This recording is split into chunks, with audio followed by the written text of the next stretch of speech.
Geraldine Larg was an avid hiker and loving grandmother. She loved nature and dreamed of hiking the 2,190-mile Appalachian Trail that went from Maine to Georgia. In 2013, she was able to make that lifelong goal happen. She'd already trekked roughly 900 miles through the trail, but then she disappeared into the dense forest. Her husband was actually waiting for her 20 miles away in a parking lot, but she never arrived. It took 2 years before her disappearance was solved, and the truth of the trek finally emerged. Geraldine Larg, or Geri as she was known, she and her husband moved to Atlanta, and she was passionate about the environment. Ultimately, she spent many hours exploring the woods beside their home, which made what happened much more surprising. While Geri was over 60, she was healthy and fit. In fact, she was empowered when walking for long periods and enjoyed being surrounded by nature. She had a bucket list idea for the 2,190-mile Appalachian Trail hike, which took 5 to 7 months to finish, but she was prepared mentally and physically. Geri's husband wasn't happy because she had a back injury and the trek might be too strenuous. Still, he could do nothing more than support her ambitions, and they came up with a plan to make things easier for her. George wasn't participating, but he agreed to drive to various checkpoints to give her supplies. Geri and her friend Jane Lee set out for the adventure on April 23, 2013. Calling herself Inchworm because of her slow pace, she carried a journal. The two ladies started in the middle, making their way up north, and Geri couldn't have been happier. However, Jane ended up having a family emergency 2 months into the hike and had to quit. Though she begged, Geri wanted to continue the trail and managed fine for 3 weeks. Geri stayed at Poplar Ridge Shelter the night of July 21st and made friends with Dorothy Boynton Rust. The next morning, she woke up and realized she was 22 miles away from where she could see George again.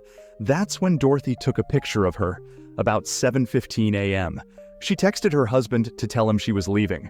Geri had planned to spend one night at the Spalding Mountain lean-to and hike to where the trail met Route 27. However, she had to urinate and walked into the forest to find a tree. When she finished, she realized she was way too deep in the forest and couldn't remember how to get back to the trail. By 11 a.m., she was lost in the woods. Jane had said that she'd taken wrong turns before and got combative and flustered. Now, though, Geri was alone. She texted her husband at 11:01 to say she was lost. George never received the message because there was no signal. Geri continues walking deeper into the forest to find higher ground. However, the sun was starting to disappear, and dark clouds were rolling in. With no other choice, she pitched the tent and waited. The rain stopped, but Geri wasn't there. Now, George was concerned, so he organized a search party to search for her. Geri actually wasn't far from the trail, but the search party still missed her. Because of the sunny weather, Geri kept going. She found a stream and was optimistic of her impending rescue. To stay calm, she reminded herself that she had 3 days' worth of food and hung pieces of a silver blanket to catch a plane's attention. The search team found clues of Geri, such as strands of hair, band-aids, and blood droplets. However, testing proved that they weren't hers. Dorothy Rust heard about her missing friend and sent the police a photo. Various crazy theories surfaced about her disappearance. Some believed that suspicious men murdered her or that she was attacked by a bear. An unknown hiker claimed to spend the night with Geri at the lean-to, so police focused the search on that particular area. But this was way off. Search teams didn't have much luck and went to searching by plane. Geri heard them flying overhead and was relieved. Though she made noise, she realized that no one could see or hear her and was getting weak. Geri finally ate the rest of her food and had little energy. She couldn't bear the thought of George living without her and tried to hang on. 2 weeks after she disappeared, there was no progress. This was now a missing person case. On August 6th, Geri was still alive and hadn't eaten in 9 days. She tried sending one more text message, but there was no network. With little left in her, she lit a fire. Writing in her journal, she gave up and knew she was about to die. A Navy forester finally found Jerry's tent near the Appalachian Trail. She was inside her sleeping bag. The issue was she'd been missing for 2 years, 2 months, and 24 days.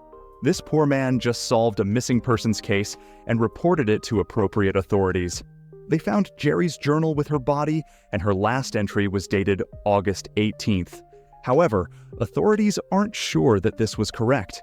If so, that meant she'd been alive 26 days after the missing persons report. In fact, her tent was about 2 miles north of the trail and just 30 minutes from lodging. Jerry's tent was filled with heart-wrenching things. She wrote each of her loved ones a letter.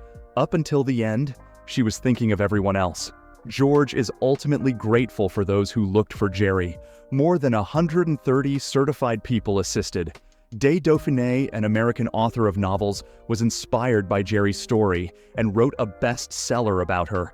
While Jerry's search was unsuccessful, Dauphiné believes that rescuers couldn't have done anything differently. He hopes that his book helps others save themselves if they're in the woods.